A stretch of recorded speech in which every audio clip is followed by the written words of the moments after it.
সুপ্রিয় শিক্ষার্থীবৃন্দ, কেমন আছো সবাই? আশা করছো আজকে আমরা দ্বিতীয় পরিচ্ছেদ গল্পে 6.2.1 গল্পটি এখান থেকে শুরু করব।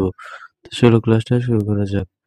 পূর্ববর্তী শ্রেণীগুলোতে আমরা গল্প নিয়ে কিছু ধারণা পেয়েছো। গল্পের কাহিনী, চরিত্র, সংলাপ ইত্যাদি সম্পর্কে জেনেছো। এখন তোমরা জীবনে ঘটে যাওয়া কোনো ঘটনা কিংবা সাম্প্রতিক কোনো বিষয় কিংবা সমাজের কোনো পরিস্থিতি নিয়ে ভাবো যা তোমার মনকে বিশেষভাবে নাড়া দিয়েছে। এরপর এ নিয়ে একটি গল্প রচনা করো। গল্প রচনার সময় কাহিনী, চরিত্র, সংলাপ ইত্যাদির দিকে খেয়াল রাখো।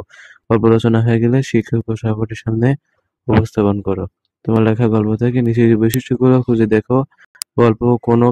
গল্পে কোনো কাহিনী আছে কিনা, কাহিনীটিকে ফুটিয়ে তোলার জন্য এক বা একাধিক ঘটনা আছে কিনা, গল্পে এক বা একাধিক চরিত্র আছে কিনা, চরিত্রের মুখে কোনো সংলাপ আছে কিনা। তো চলো এর অ্যান্সার শিটে চলে যাই। এক দেশে ছিল এক রাজা। তিনি একদিন রাজ্যে বুদ্ধির পরীক্ষা নিতে চাইলেন। তিনি অনেক ভাবনার পর বললেন, আমাকে যে ষাঁড়ের দুধ খাওয়াতে পারবে তাকে পুরস্কৃত করা হবে।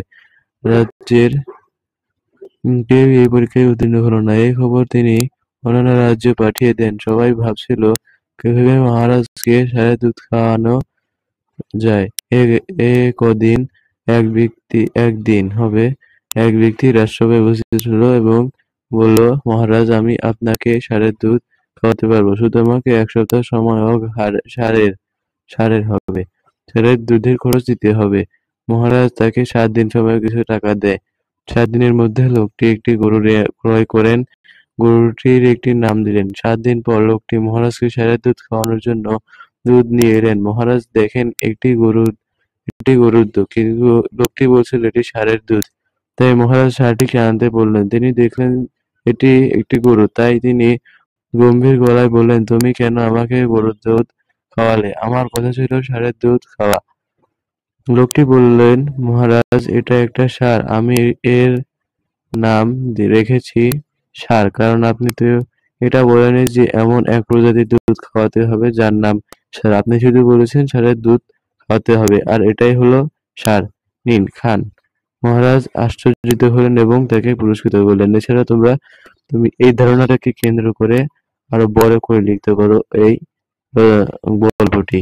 এখন বৈশিষ্ট্য লিখতে হবে। গল্পে কাহিনী আছে, কাহিনীকে ফুটিয়ে তোলার জন্য একটি ঘটনা আছে। গল্পে 2টি চরিত্র আছে, হ্যাঁ, চরিত্রের মুখে সংলাপ আছে। গল্প কি?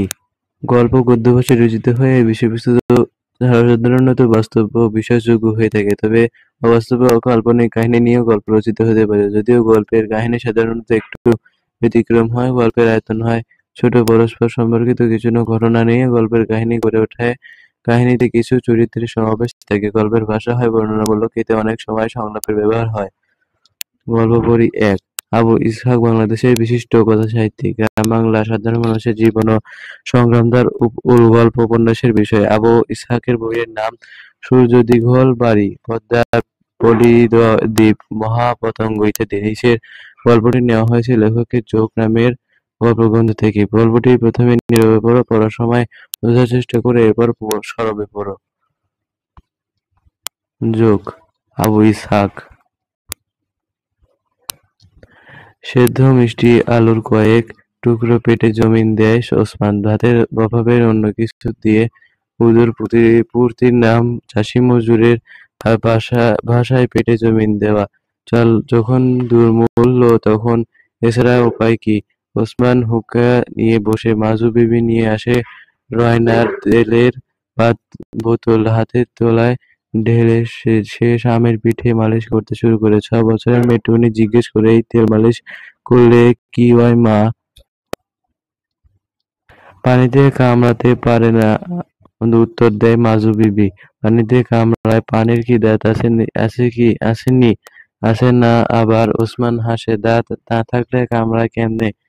টুনি হয়তো বিশ্বাস করতো, কিন্তু মাজু বিবি বুঝিয়ে দেয় মেয়েকে। ঘাস, লতা-পাতা, কচু, ঘেঁচু পইচা বিলের পানি খারাপ হইয়া যায়।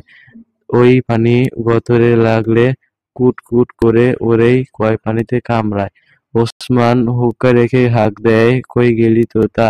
তামুকের ডিব্বা আর আগুনের মশলা লইয়া নাই? যা, আমি আছি। তেল নিয়ে এবার ওসমান নিজেই শুরু করে পা থেকে গলা পর্যন্ত ভালো করে মালিশ করে মাথায় আর মুখে মাখে সরষের তেল। তারপর কাস্তে ও হুক্কা নিয়ে এসে নৌকায় ওঠে। ১৩ হাতি ডিঙিটাকে বেয়ে চলে ১০ বছরের ছেলে তোতা। ওসমান পায়ের চটচটে তেল মালিশ করতে করতে চারিদিকে মুখ বুলায়। শ্রাবণ মাসের শেষ বর্ষার বার যৌবন এখন খামখেয়ালি বর্ষণ বৃষ্টির আউশ ধান উঠে যাওয়ার অমন ধানের গাছগুলো মাথা চারা দিয়ে উঠেছে। তাদের সতেজ ডগা চিকচিক করেছে ভোরের রোদে। দেখতে দেখতে পাটক্ষেতে এসে যায় নৌকা। বট গাছগুলোর দিকে তাকিয়ে ওসমানের চোখ তৃপ্তিতে ভরে ওঠে। যেমন মোটা হয়েছে, লম্বাও হয়েছে প্রায় ২ মানুষ সমান। তার খাটুনি সার্থক হয়েছে। সে কি যেমন তেমন খাটুনি। রোদ বৃষ্টি মাথায় করে খেতে যশোরে ঢেলা ভাঙরে পুরা বছরে, তারপর বৃষ্টি হলে আর এক চাষ দিয়ে বীজ বোনো। পাটের চারা বড় হয়ে উঠলে আবার ঘাস বাছট করো। বাছট করে খাটো চিকন গাছগুলো তুলে না ফেললে সবগুলোই টিঙে থেকে যায়। কোষ্টায় পাওয়া যায় না মোটেই। এত পরিশ্রমের ফসল কিন্তু তার একার নয়। সে তো শুধু ভাগ চাষি। জমির মালিক ওয়াজেদ চৌধুরী ঢাকায় বড় চাকরি করেন। দেশে গোমস্তা রেখেছেন, সে কড়ায় গণ্ডায় অর্ধেক ভাগ আদায় করে নেয়। মরশুমের সময় তার ছেলে ইউসুফ ঢাকা থেকে আসে। ধান, পাট বিক্রি করে টাকা নিয়ে আবার ঢাকা চলে যায়। গত বছর বাইনের সময় ও একবার এসেছিল। এসে কাগজে কাগজে টিপসই নিয়ে গেছে ভাগ চাষিদের। এর আগে জমির বিলি ব্যবস্থা মুখে মুখেই চলত। দীর্ঘ সুপুষ্ট পাটগাছ দেখে যে আনন্দ হয়েছিল ওসমানের, তার অনেকটা নিভে যায় এসব চিন্তায়। একটা দীর্ঘশ্বাস ছেড়ে সে ভাবে, আহা, তার মেহনতের ফসলে যদি আর কেউ ভাগ না বসাতো। ওসমান লুঙ্গিটা কাছা মেরে নেয়। জোঁকের ভয়ে শক্ত করে কাছা মারতে হয়। ফাঁক পেলে জোঁক নাকি মলদার দিয়ে পেটের মধ্যে গিয়ে নাড়ি কেটে দেয়। ওসমান পানিতে নামে। পচা পানি কবরেজি পাচানের মতো দেখতে। গত ২ বছরের মধ্যে বন্যা হয়নি এবারও, তবু বুক সমান পানি। পাটক্ষেতে পাট না ডুবিয়ে কাটবার উপায় নেই। কতগুলো পাট গাছ একত্র করে দড়ি দিয়ে বাঁধে ওসমান। ছাতার মতো যে ছাউনিটা হয় তার নিচে হুক্কা মাকে কিংবা আগুনের মালসা ঝুলিয়ে রেখে সে টাংনা দিয়ে নৌকা থেকে কাস্তেটা তুলে নিয়ে এবার সে বলল, তুই নাও লইয়া যাগা, স্কুলতন তাড়াতাড়ি আইসা পড়বি। স্কুল তো ৪টার সময় ছুটি হইব। তুই ছুটি লইগা আগে চইলা আইস। ছুটি দিতে চায় না যে মাস্টার সাব। কামের সময় ছুটি দিতে পারব না কেমন কথা। ছুটি না দিলে জিগাইস আমার পাটগুলো জাগ দিয়ে দিতে পারো নি তেগো মাস্টার। তোতা নৌকা বেয়ে চলে যায়। ওসমান ডুবের পর ডুব দিয়ে চলে। লোহারুর দোকান থেকে সদ্য আল কাটিয়ে আনা ধারালো কাস্তে দিয়ে সে পাটের গোলা কাটে, কিন্তু ৪-৫টার বেশি পাট কাটতে পারে না এক ডুবে। এক হাতা পাট কাটতে ৩-৪ ডুব লেগে যায়। একের পর এক ১০-১২ ডুব দিয়ে হাঁপিয়ে ওঠে। দমটাকে তাজা করার জন্য জিরোবার দরকার হয়, কিন্তু এই জিরোবার সময়টুকু বৃথা নষ্ট করবার উপায় নেই। কাস্তেটা মুখ দিয়ে কামড়ে ধরে হাতা বাঁধতে হয় এ সময়ে। প্রথম দিকে ১০ ডুবে ৩ হাতা কেটে জিরানো দরকার হয়, কিন্তু ডুবের এই হার বেশিক্ষণ থাকে না। ক্রমে ৮ ডুব, ৬ ডুব, ৪ ডুব, ২ ডুব, এমনকি ১ ডুবের পরেও জিরানো দরকার হয়ে পড়ে। অন্যদিকে ডুব প্রতি কাটা পাটের পরিমাণও কমতে থাকে। শুরুতে যে এক হাতা পাট কাটতে ৩-৪ ডুব লাগে, তা কাটতে শেষের দিকে লেগে যায় ৭-৮ ডুব। পেটের জমিনের মেয়াদ যতক্ষণ থাকে ততক্ষণ কাজ ভালোই হয়। মাঝে মাঝে ঠিকের উপর উঠবার আগেই পেটের মধ্যে ক্ষুধার রাক্ষস খাম শুরু করে দেয়। ওসমান আমল দেয় না প্রথম দিকে। পাট কেটে চলে ডুব দিয়ে দিয়ে দিয়ে কিন্তু আমল দিতে হয়। যখন মোচড়ানি শুরু হয়, নাড়ি ভুঁড়ির মধ্যে চোখ ঝাপসা হয়ে আসে, মাথা ঝিমঝিম করে, হাত পাগুলো নিস্তেজ হয়ে আসতে থাকে। ওসমান একবার ভাবে ঘরে যাবার কথা, ডাকবে নাকি সে ছেলেকে নৌকা নিয়ে আবারও জন্যে, কিন্তু কাজ যে অর্ধেকও হয়নি এখনো। ৮০ হাতা পাট কাটার সংকল্প সে নিয়ে সে জমিতে এসেছে। পরক্ষণেই আবার সে ভাবে, তোতা তো এখনো স্কুল থেকে ফিরেনি, আর ঘরে এত সকালে রান্না হওয়ার কথাও তো নয়। পাশেই কিছু দূরে একটা শালুক ফুল দেখতে পায় ওসমান। তার চোখ উজ্জ্বল হয়ে ওঠে। পেটে জমিন দেওয়ার এত সহজ উপায়টা মনে না থাকার জন্য নিজের উপর বিরক্ত হয় সে। এদিক ওদিক থেকে ডুব দিয়ে দিয়ে সে শালুক তোলে গোটা ১০-১২। ক্ষুধার জ্বালায় বিকট গন্ধ উপেক্ষা করে কাঁচাই খেয়ে ফেলে তার কয়েকটা, বাকিগুলো মালসার আগুনে পুড়িয়ে খেয়ে নেয়। ওসমান আবার শুরু করে সেই ডুব দেওয়া, পাটের গোড়া কাটা, হাতা বাঁধা। বেলা গড়িয়ে গেছে অনেকটা। প্রত্যেক ডুবের পর জিরোতে হয়। এখন পাটগুলো একটা দুটোর বেশি কাটা যায় না। এক ডুবে অনেকক্ষণ পানিতে থাকার দরুন শরীরের মালিশ করা তেল ধুয়ে গেছে, পানির কামড়ানি শুরু হয়ে গেছে। এখন ওসমানের মেজাজ বিগড়ে যায়। সে গালাগাল দিয়ে ওঠে, আমরা না খাইয়া শুকাইয়া মরি, আর এই শালার পাটগুলো মোটা হইছে কত, কাশিতে ধরেন না কেন, চিকন চিকন হইতে দোষ আছিল কি হে, ওইলে এক পাশে দিতাম সাবার কইরা। ওসমান তামাক খেতে দিয়ে গিয়ে দেখে মালসার আগুন নিভে গেছে। কিছুক্ষণ আগে বৃষ্টি হয়েছিল এক পশলা, পাট গাছের ছাউনি বৃষ্টি ঠেকাতে পারেনি। ওসমান এবার ক্ষেপে যায়। গা চুলকাতে চুলকাতে সে একচোট গালাগাল ছেড়ে বৃষ্টি আর পচা পানির উদ্দেশ্যে, তারপর হঠাৎ জমির মালিকের উপর গিয়ে পড়ে তার রাগ। সে বিড়বিড় করে বলে, বেডা তো ঢাকা শহরে ফটেং বাবু ওইয়া পইসা আছে, থাবাডা দিয়া আধাডা ভাগ লইয়া যাইব, বেডারে একদিন পচা পানির কামড় খাওয়াইতে পারতাম। ওসমান আজ আর এক কাজ করবে না সিদ্ধান্ত করবার সাথে সাথে সে জোরে ডাক দেয়, তারে ও দুই ট্রাকের পর ওদিক থেকে সারা আসে, আহিও আয় তোর আইডা বাইর করমু হনে। পাটের হাতাগুলো এক জায়গার জড়ো করতে করতে গজগজ করে, ওসমান, আমি বুইড়া খাইটা মরি, আর ওরা একপাল আছে বইসা গিলবার। তোতা নৌকা নিয়ে আসে, এত সকালে তার আসার কথা নয়, তবুও ওসমান ফেটে পড়ে, এতক্ষণ কি করছিলি?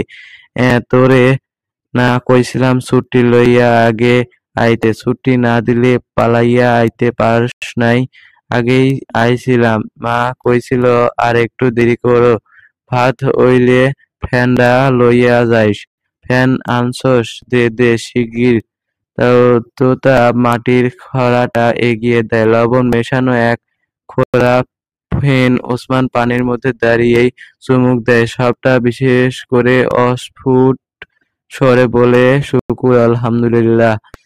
ফেনটুকু পাঠিয়েছে এজন্য স্ত্রীকে ধন্যবাদ জানায় তার অন্তরের ভাষায়। এরকম খাটুনির পর এ ফেনটুকু পেটে না দিলে সে পানি থেকে উঠতেই পারে না। নৌকার ওপর এবার আউশ ধান কাটার সময় থেকে এ দশা হয়েছে, অথচ কতই বা আর তার বয়স ৪০ হয়েছে কি হয়নি। ওসমান পেটে হাতাগুলো তুলে ধরে তোতা সেগুলো টেনে তোলে, নৌকায় গুনে গুনে সাজিয়ে রাখে। পাট তুলতে তুলতে ওসমান জিজ্ঞেস করে, ছেলেকে কি রানছে যে তোর মা? ট্যাংরা মাছ আর কলমি শাক। মাছ পাইল কই? বড়শি দিয়া ধরছিল মাই। ওসমান খুশি হয়। পাট সব তোলা হয়ে গেলে ওসমান নৌকায় ওঠে। নৌকার কানিতে ২ হাতের ভর রেখে অতি কষ্টে তাকে উঠতে হয়। তোমার পায়ের কলা উইডা কি বাজান? তোতা ব্যস্ত সমস্ত হয়ে বলে, কই ওই যে জোক নাকি জানি কি আঙ্গুল দিয়ে দেখাইতো তা হ জোকি তোরে এইডা আবার কোন সুম লাগলো? শিগগির কাঁচিটা দে। তোতা কাস্তে এগিয়ে দেয়। ভয়ে তার শরীরের সমস্ত রোম কাটা দিয়ে উঠেছে। ডান পায়ের হাঁটুর একটু ওপরেই ধরেছে জোকটা। প্রায় বিঘত খানেক লম্বা, করাতে জোক, রক্ত খেয়ে ঝুমসে উঠেছে। ওসমান কাস্তেটা জোকের বুকের তলা দিয়ে ঢুকিয়ে দেয়। এবার একটা শক্ত লাঠি দিয়ে জোকটা গাছের সাথে চেপে ধরে মোচ মারে পা থেকে। বাঁচলাম রে! ওসমান স্বস্তির নিঃশ্বাস ফেলে। ইস, কত রক্ত! তোতা শিউরে ওঠে। ছেলের দিকে তাকিয়ে ওসমান তাড়া দেয়, নে এইবার লগি মার তাড়াতাড়ি। তোতা পাট বোঝাই নৌকাটা বেয়ে নিয়ে চলে। জোক হাঁটুর যেখানটায় চুমুক লাগিয়েছিল সেখান থেকে তখনও রক্ত ঝরছে। সেদিকে তাকিয়ে তোতা জিজ্ঞেস করে, বাজান কেমন কইরা জোক ধরলো তোমারে, টের পাও নাই? না রে বাজান, এগুলো কেমন কইরা যে চুমুক লাগায় কিছুই টের পাওয়া যায় না। টের পাইলে কি আর রক্ত খাইতে পারে? জোকটা কত বড় বাপুস রে! দু বোকা, এইডা আর এমন কি জোক? এর চেয়ে বড় জোকও আছে। জমি থেকে পাট কেটে ফেলার পরেও ঝামেলা পোহাতে হয় অনেক। জাগ দেওয়া, কোষ্টা ছাড়ানো, কোষ্টা ধুয়ে পরিষ্কার করা, রোদে শুকানো, এই কাজগুলো কম মেহনতের নয়। পাট শুকাতে না শুকাতে চৌধুরীদের গোমস্তা আসে। একজন কয়ালো নিয়ে দাঁড়িপাল্লা নিয়ে এসে নৌকা ভিড়ায় ওসমানের বাড়ির ঘাটে। বাপ বেটায় শুকনো পাট এনে রাখে উঠানে, মেপে মেপে ৩ ভাগ করে। কয়াল ওসমান ভাবে, তবে কি তেভাগা আইন পাশ করে গেছে, তার মনে খুশি ঝলক দিয়ে ওঠে। গোমস্তা হাঁক দেয়, এই ওসমান, ২ ভাগ আমার নয়, তুইলা দাও। ওসমান হাঁ করে চেয়ে থাকে। আরে মিয়া, চাইয়া রইছ কেন? যাও, আমারে কি ১ ভাগ দিলেন নি? হাঁ। কেন? কেন আবার নতুন আইন আইছে জানো না? তেভাগা আইন। তেভাগা আইন? আমি তো হে অইলে ২ ভাগ পাইমু। হ, দিব হনে তোমার ২ ভাগ। যাও ছোট হুজুরের কাছে। হ, এহনি যাইমু। আইচ্ছা যাইও যখন ইচ্ছা। এখন পাট ২ ভাগে আমার ন্যায় তুইলা দিয়া কথা কও না, দিমু না পাট। জিগাইয়া আহি। আরে আমার লাগে রাগ করলে কি হইব?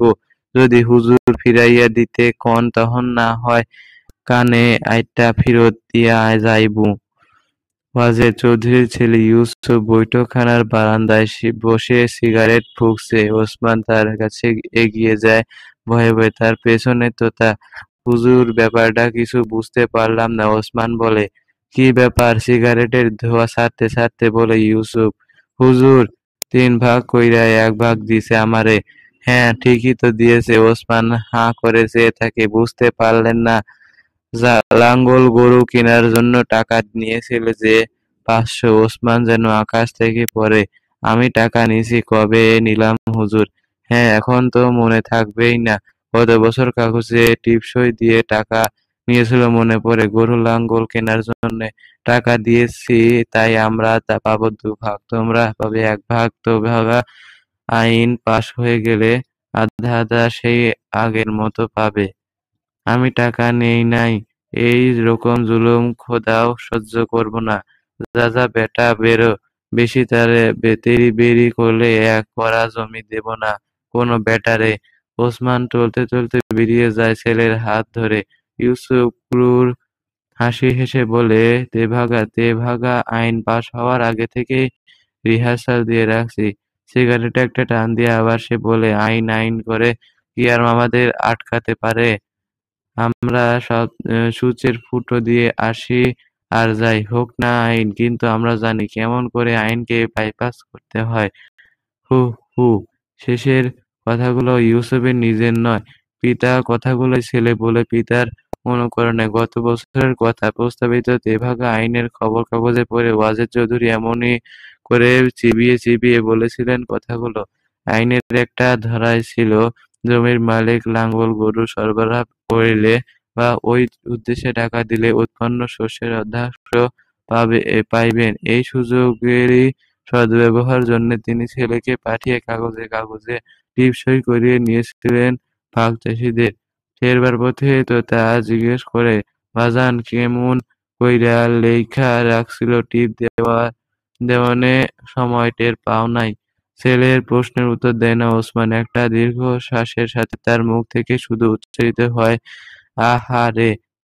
তোতা চমকে তাকায় পিতার মুখের দিকে। পিতার এমন চেহারা সে আর কখনো দেখেনি। চৌধুরী বাড়ির সীমানা পার হতেই ওসমান দেখে কবির, গাজী, নবুখা ও আরো ১০-১২ জন ভাগচাষি একদিকেই আসছে।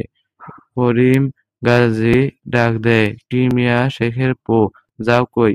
গিয়েছিলাম এই বড় বাড়ি। ওসমান উত্তর দেয়, আমারে মিয়া মাইর্জা ফেলাইছে এক্কেরে, আমি বলে টাকা নিছিলাম ৫০০। কথা শেষ না হতেই নবুখা বলে, ও তুমিও টিপ দিছিলা কাগজে? হ ভাই, কেমন কইরা যে কলমের কোচায় কি লিখা থুইছি কিছুই টের পাই নাই। টের পাইলে আর কি আর এমুনডা হয়। টিপ নেওয়ার সময় গোমস্তা কইছিল, জমি বর্গা নিব, তার একটা দলিল থাকা তো দরকার।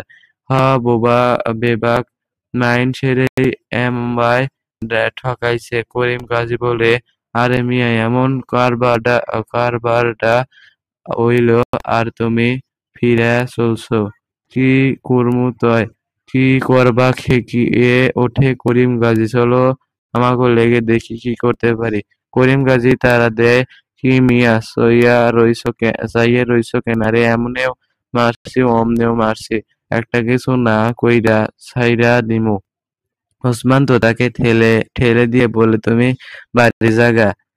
তুই বাড়ি জাগা। তার ঝিমিয়ে পড়া রক্ত জেগে ওঠে গা ঝরা দিয়ে। সে বলে, হ চলো, রক্ত চুইসা খাইছে, হজম করতে দিমু না, যা থাকে কপালে। আজকের ক্লাসটা এই পর্যন্তই। পরবর্তীতে আমরা এখান থেকে শুরু করব। তো আমার ভিডিওগুলো ভালো লাগে থাকলে আমার চ্যানেলটা সাবস্ক্রাইব করে হাজির থাকবে। ধন্যবাদ সবাইকে।